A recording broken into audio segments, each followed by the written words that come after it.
السلام علیکم ورحمۃ اللہ وبرکاتہ۔ فلسفہ امتحان اور آزمائش کے چیپٹر میں آج ہم انشاءاللہ تعالیٰ یہ بات کریں گے کہ انسان کے اوپر جو خاص قسم کے حالات آتے ہیں، کوئی مصیبت آتی ہے، کوئی پریشانی آتی ہے، تو کبھی وہ پریشانی تو انسان کے اعمال کی سزا کے طور پہ اور عذاب کی صورت میں آ رہی ہوتی ہے، اور کبھی وہی پریشانی انسان کے اوپر امتحان اور آزمائش کے طور پر آ رہی ہوتی ہے۔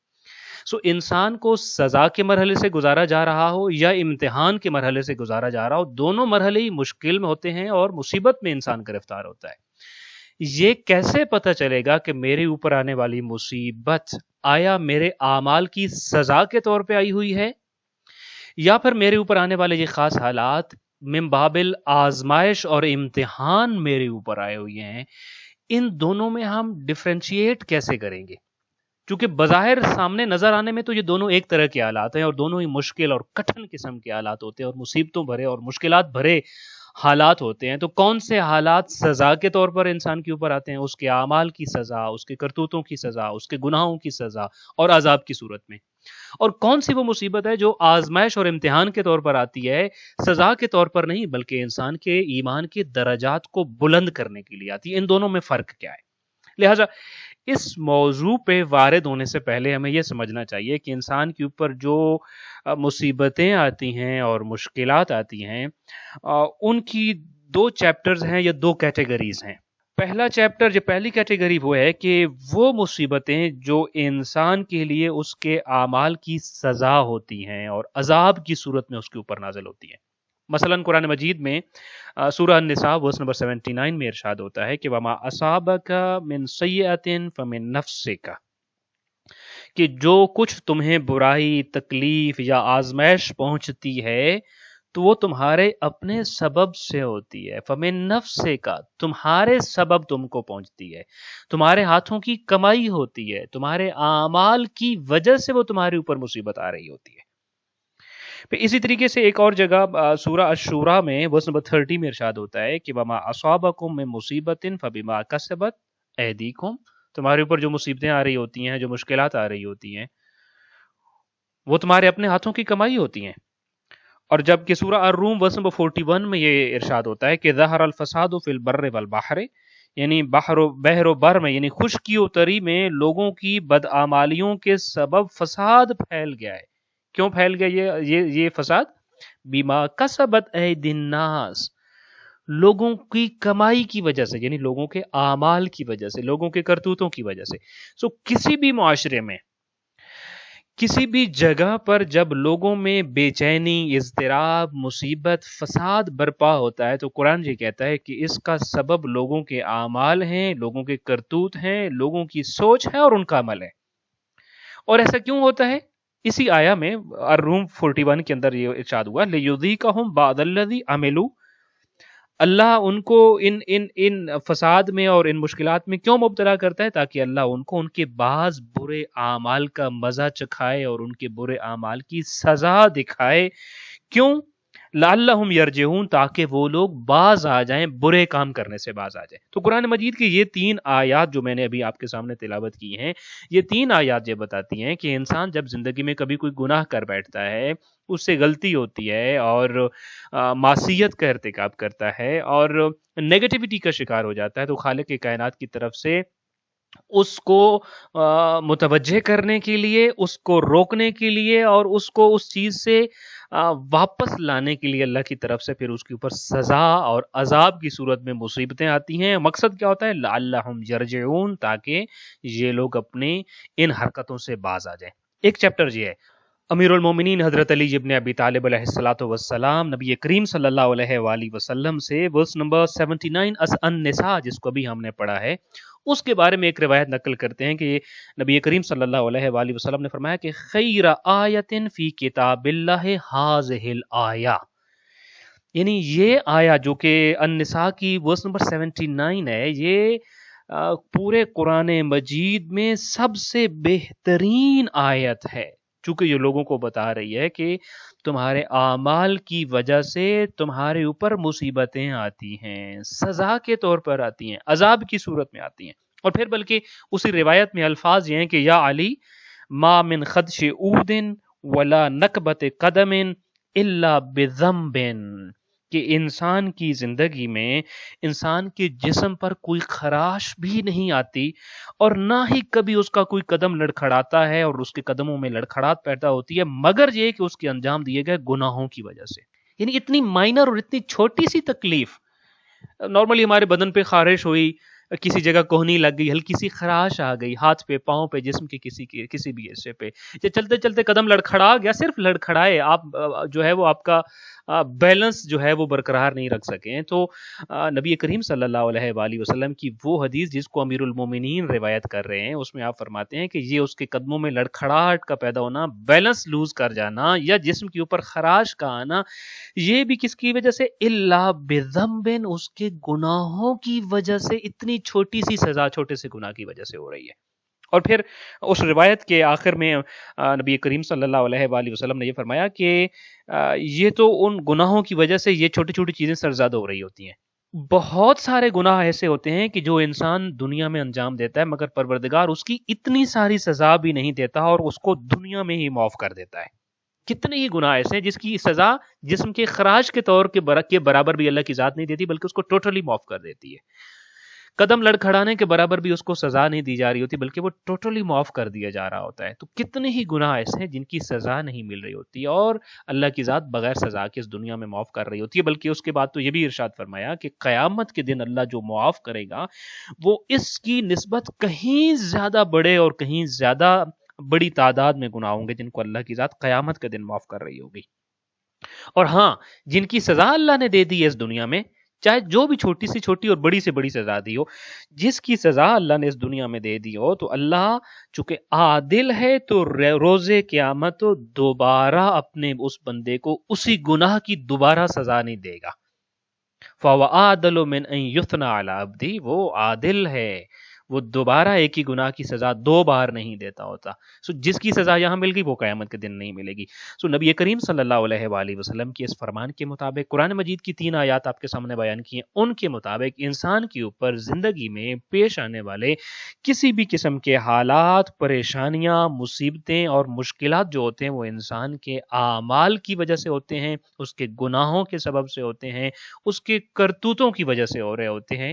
ایک چیپٹر یہ ہے آنے والی مصیبتوں کا، جو کہ پہلا چیپٹر ہے کہ انسان کے اعمال سبب بنتے ہیں کہ اس کے اوپر مصیبتیں ہیں۔ البتہ جیسے میں نے ابھی آپ کو کہا کہ مصیبتیں جو انسان کے اوپر آتی ہیں اس کا ایک دوسرا چیپٹر بھی ہے، یہ ایک ہی چیپٹر نہیں ہے، ایک ہی کیٹیگری نہیں ہے۔ دوسری کیٹیگری یہ ہے کہ انسان کے اوپر زندگی میں کچھ مصیبتیں من باب آزمائش اور امتحان بھی نازل ہوتی ہیں۔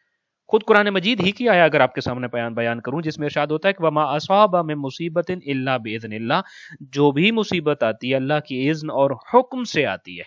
ہمارے اوپر آنے والی مصیبتیں دوسری کیٹیگری وہ ہے کہ جو سزا کے طور پر نہیں آ رہی ہیں بلکہ اللہ کے حکم سے اور اس کی اذن سے آ رہی ہیں۔ اچھا، کیوں آتی ہیں یہ مصیبتیں؟ کئی مقاصد ہوتے ہیں جس پر البتہ ایک پورا الگ سے بوسٹر، بلکہ ایک سے زیادہ بوسٹرز کی ضرورت ہے کہ یہ مصیبتیں کیوں آ رہی ہوتی ہیں۔ ان شارٹ ہم یہ کہہ سکتے ہیں جیسا کہ ائمہ اہل البیت علیہ السلام، انبیاء علیہ السلام، اولیاء، صلحاء کی زندگیاں مصائب سے، مصیبتوں سے اور مشکلات سے بھری ہوئی ہیں، اور ان کے اوپر آنے والی مصیبتیں اسی کیٹیگری کی ہوتی ہیں۔ تو انسان کے اوپر آنے والی کچھ مصیبتیں اس کے آزمائش اور امتحان کے طور پر آ رہی ہوتی ہیں، اور وجہ بعض اوقات یہ ہوتی ہے کہ اس کی گناہوں کی بخشش اور کفارے کا وسیلہ بن رہی ہوتی ہیں۔ بعض اوقات انسان کی ایمان کے درجات کو بلند کرنے کے لیے اور اس کو اعلیٰ منزل تک لے جانے کے لیے یہ مصیبتیں آ رہی ہوتی ہیں۔ کبھی اس کو جزا یا سزا کسی ایک چیز کا مستحق بنانے کے لیے اس کو امتحان میں اور آزمائش سے گزارا جا رہا ہوتا ہے۔ ہم بیان کر چکے کہ انسان کی کشف حقیقت کے لیے،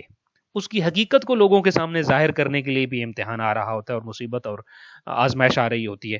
کبھی کبھی اس کو خواب غفلت سے بیدار کرنے کے لیے اللہ کی ذات اس کو آزمائش میں ڈالتی ہے تاکہ وہ خواب غفلت سے بیدار ہو جائے، جس پہ انشاءاللہ تعالیٰ ہم الگ سے بوسٹر کریں گے کہ مومنین کے اوپر، صلحاء کے اوپر، انبیاء کے اوپر یہ مصیبتیں کیوں آ رہی ہوتی ہیں اور اس کا مقصد کیا ہوتا ہے۔ دو کیٹیگریز ہو گئی، مصیبت یا سزا ہے ان اعمال کا اور ان گناہوں کا جو انسان نے انجام دیے۔ یہ اللہ کی طرف سے آزمائش اور امتحان کے طور پر اللہ کا حکم اور اس کی اذن سے آتی ہے، اور ایون اس کے اپنے پیاروں پر، بلکہ یہاں تک کہ معصومین پر، انبیاء پر، ائمہ طاہرین کے اوپر بھی یہ مصیبتیں آتی ہوتی ہیں۔ اب اگلا اہم سوال اس جگہ پہ کھڑے ہو کر یہ بنتا ہے کہ کیسے پتا چلے گا میرے جیسے ایک عام انسان کو کہ اس کے اوپر آنے والی مصیبت آیا آزمائش ہے یا سزا اور عذاب ہے؟ اس بات کا کیسے ہم تعین کر سکتے ہیں کہ اللہ کی طرف سے آنے والی یہ چیز میرے لیے عذاب ہے، سزا ہے یا پھر امتحان ہے؟ یہ سچویشن جو ہوتی ہے یہ کسی بھی شخص کے لیے بڑی کنفیوزنگ ہوتی ہے۔ بلکہ میں اگر آپ کے سامنے مختصراً بیان کروں کہ اس طرح کی سچویشن چاہے میرے اوپر ہی مثال کے طور پر یہ آئی ہوئی ہو نا، تو ہر شخص اپنے اینگل سے اور ڈفرینٹلی اس کو وہ دیکھ رہا ہوتا ہے، اس کا تجزیہ اور تبصرہ کر رہا ہوتا ہے۔ امام زین العابدین علیہ الصلوۃ والسلام شام میں موجود تھے اور یزید کے دربار میں جب پہنچے تو یزید نے قرآن مجید کی اسی آیا کو اپنے اینگل سے پیش کرنے کی کوشش کی اور اس نے یہ کہا کہ یا علی وما اصابکم من مصیبت فبما کسبت ایدیکم، اے علی ابن الحسین زین العابدین،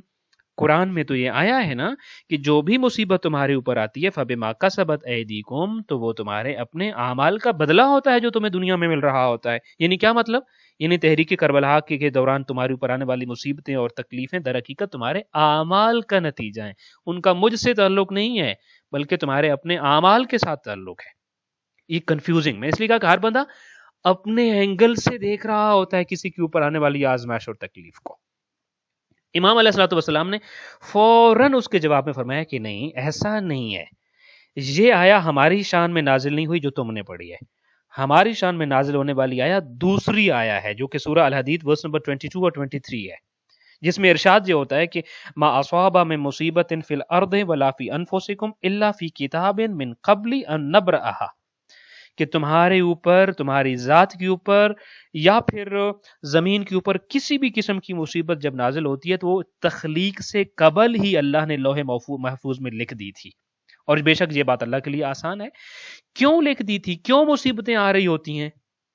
یہ دوسری کیٹیگری، لِكَيْ لَا تَأْسَوْا عَلَىٰ مَا فَاتَكُمْ وَلَا تَفْرَحُوا بِمَا آتَاكُمْ،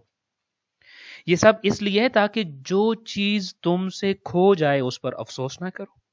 اور جو اللہ تمہیں دے دے اس پر اتراؤ نہیں اور اس پر خوشی نہ مناؤ۔ وَاللَّهُ لَا يُحِبُّ كُلَّ مُخْتَالٍ فَخُورٍ، اور اللہ کی ذات ہر اترانے والے، فخر کرنے والے کو پسند نہیں کرتی ہے۔ یہ آیا ہماری شان میں نازل ہوئی۔ یعنی کیا مطلب؟ امام علیہ الصلوۃ والسلام نے گویا کہ یزید کو یہ بتایا کہ ان مصائب کا مقصد یہ ہے، یہ اللہ کی ذات جو مومنین کے اوپر بھیجتی ہے، ہمارے اوپر یہ بھیجتی ہے مصائب، ان کا مقصد یہ ہے کہ ہم لوگ جلد فنا ہو جانے والی اس دنیاوی زندگی سے دل نہ لگائیں۔ یہی چیز ہمارے لیے امتحان اور آزمائش بن کر وہ مصیبت آ رہی ہوتی ہے تاکہ اس دنیا میں اس کے پیارے اور اس کے اپنے اور اس کے اولیاء جو ہیں وہ دل نہ لگائیں۔ لہٰذا امام علیہ الصلوۃ والسلام نے اپنی اس گفتگو کو کمپلیٹ کرتے ہوئے فرمایا کہ ہم کسی چیز کے نقصان پر کبھی غمگین نہیں ہوتے، اور جو کچھ ہمارے ہاتھ میں آتا ہے اس پر خوش نہیں ہوتے، بلکہ ہر حال میں وہ دے رہا ہو تب بھی، اور آزمائش و امتحان کی صورت پر ہم سے چیزیں لے رہا ہو تب بھی اس کے لطف و کرم کے منتظر رہتے ہیں۔ یہ وہ سلوشن ہے کہ جس سلوشن پہ آ کے انسان خود فیصلہ کر سکتا ہے کہ اس کے اوپر آنے والی آزمائش، آنے والی جو مصیبت ہے وہ آزمائش ہے، امتحان ہے، سزا ہے یا عذاب ہے۔ اس کو ایک اور اینگل سے دیکھنے کی کوشش کرتے ہیں، وہ یہ ہے کہ اب جب ہمیں معلوم نہیں ہوتا کہ میرے اوپر آنے والی یہ مصیبت، یا میں یوں کہوں کہ کوئی بھی کسی قسم کے حالات، کوئی بھی کسی قسم کی صورتحال، وہ سزا ہے یا امتحان ہے، تو یہ مجھے کیسے پتا چلے گا؟ اس کا آسان جواب یہ ہے کہ کسی بھی شخص کا رسپانس یہ طے کرتا ہے کہ اس سچویشن میں، اس صورتحال میں اور اس مصیبت میں اس کا جو رسپانس ہے وہ یہ طے کرے گا کہ یہ چیز اس کے لیے سزا ہے یا اس کا امتحان ہے۔ رسپانس ہی سے پتہ، چونکہ دیکھیں ایک اور بات اسی ضمن میں جو ہمیں سمجھنی ہے،